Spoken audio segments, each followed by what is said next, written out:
Yes, Bharat के प्रथम प्रधानमंत्री जवाहरलाल नेहरू ने कहा था, लोकतंत्र में चुनाव जनता को राजनीतिक शिक्षा देने का विश्वविद्यालय है।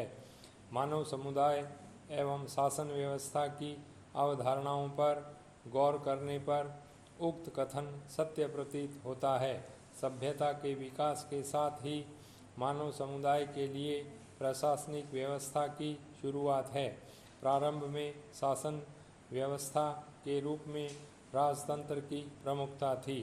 इसमें राजा ही सर्वोपरि होता था।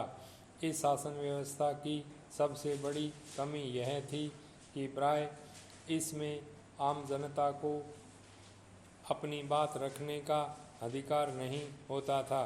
मानव सभ्यता की जैसे जैसे प्रगति हुई वैसे वैसे शासन व्यवस्था का स्वरूप भी बदलने लगा। लोग धीरे धीरे राजतंत्र का विकल्प ढूंढने लगे।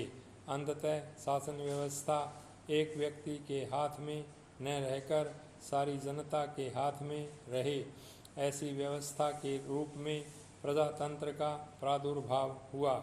इस शासन व्यवस्था में जनता अपने प्रतिनिधि का चुनाव बहुमत के आधार पर करती है। अमेरिकी राष्ट्रपति अब्राहम लिंकन ने प्रजातंत्र को परिभाषित करते हुए कहा था कि यह जनता के लिए जनता द्वारा संचालित होता है। चुनाव के संबंध में लिंकन ने कहा था, बैलेट की शक्ति बुलेट से कहीं अधिक होती है।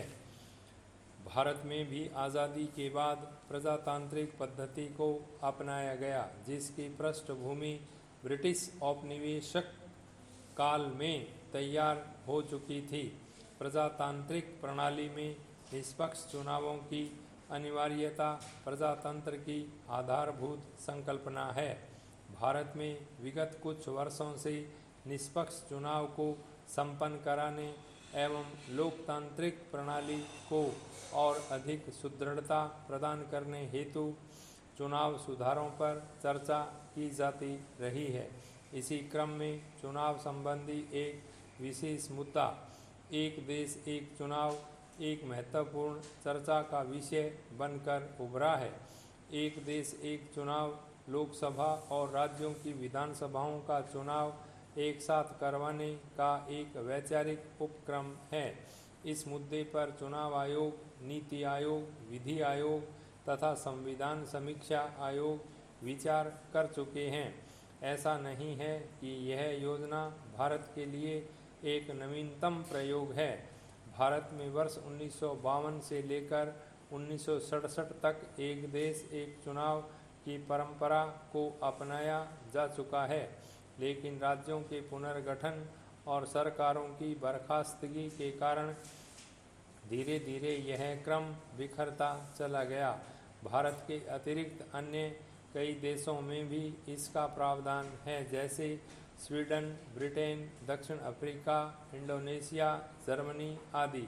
स्वीडन इस पद्धति का आदर्श उदाहरण है, जहां राष्ट्रीय प्रांतीय चुनाव के साथ ही स्थानीय निकायों का चुनाव भी प्रत्येक 4 वर्ष के अंतराल पर एक निर्धारित समय पर कराया जाता है।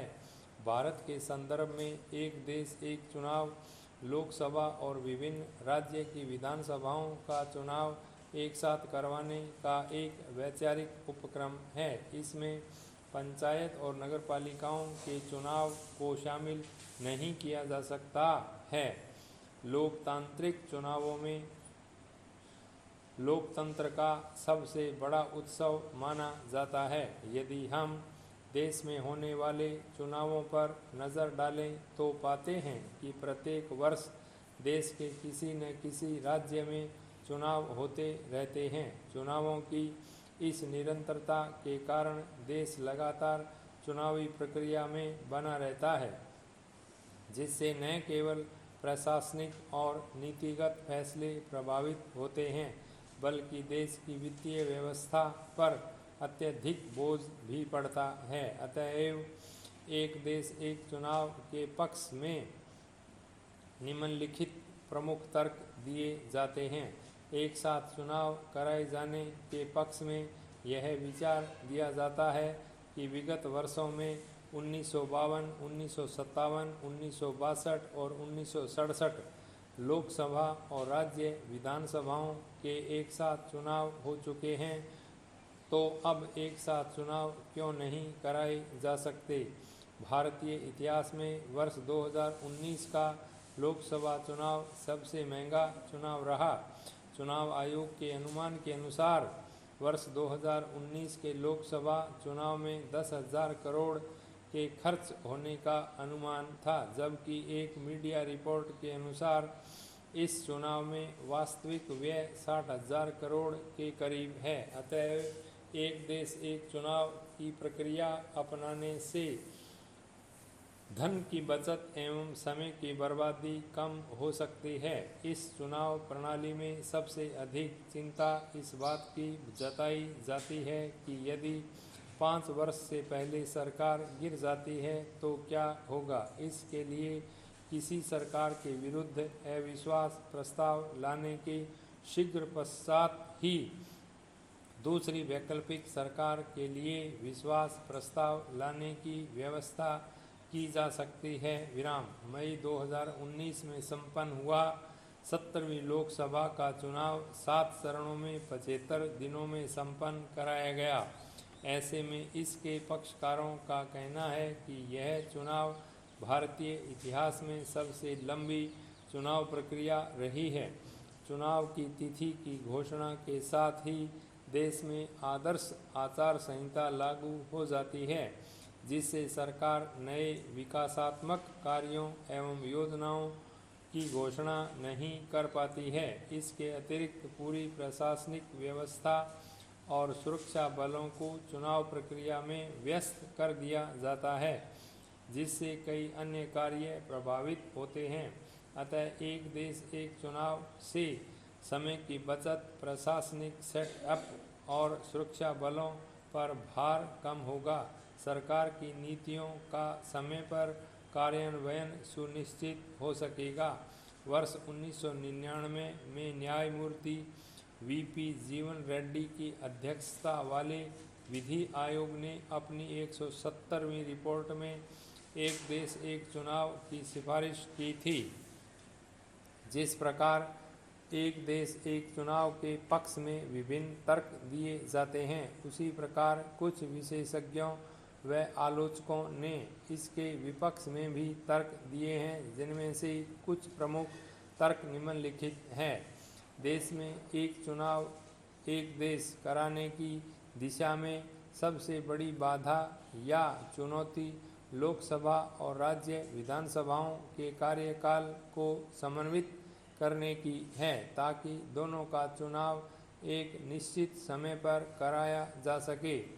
भारतीय संविधान के अनुच्छेद 85 के अंतर्गत राष्ट्रपति समय समय पर लोकसभा का एवं अनुच्छेद 174 के अंतर्गत राज्यपाल विधानसभा का विघटन कर सकता है। इन दोनों अनुच्छेदों का प्रयोग राष्ट्रपति या राज्यपाल क्रमशः लोकसभा या विधानसभा का विघटन करने हेतु 5 वर्ष से पूर्व कर सकते हैं।